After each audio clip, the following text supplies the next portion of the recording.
ఒక ముసలి జంట ఒంటరిగా ఉండేవాళ్ళు. అందరినీ తమ తమ పిల్లలతో చూశాక వీళ్ళకి ఒక ఆలోచన వస్తుంది. వీళ్ళ దగ్గర కూడా ఒక పాపో బాబో ఉంటే ఒంటరితనం దూరం అవుతుందని అనుకుంటారు. ఒకరోజు వీళ్ళు మంచుతో ఒక అందమైన బొమ్మని చేస్తారు. బొమ్మంతా రెడీ అయ్యాక ఆ బొమ్మలో ప్రాణం వచ్చేస్తుంది. ఈ బొమ్మ వల్ల ఆ దంపతులకు ఒంటరితనం దూరం అవుతుంది. ఆ బొమ్మ అన్ని పనుల్లో వీళ్ళకి హెల్ప్ చేసేది. ఒకరోజు ఆ బొమ్మ 2 కుందేలు పిల్లల్ని కాపాడుతుంది. అప్పటి నుంచి ఆ కుందేళ్లు కూడా వీళ్ళతోనే ఉండేవి.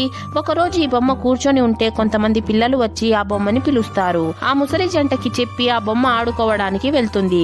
ఆట ఆడుతూ పిల్లలు ఆ బొమ్మని అగ్గి మీద నుండి దూకమంటే దానికి ఆ బొమ్మ చాలా భయపడిపోతుంది. పిల్లలంతా ఫోర్స్ చేయడంతో ఆ బొమ్మ అగ్గిపై నుండి దూకగానే అది కరిగి మేఘంగా మారిపోతుంది. ఇదంతా ఆ ముసలి జంట చూసి ఎంతగానో బాధపడతారు. ఆ బొమ్మ వెళ్తూ వెళ్తూ ఆ ముసలి జంట ఒంటరితనాన్ని దూరం చేయడానికి ఆ కుందేలును వదిలి వెళ్లిపోతుంది. Please subscribe.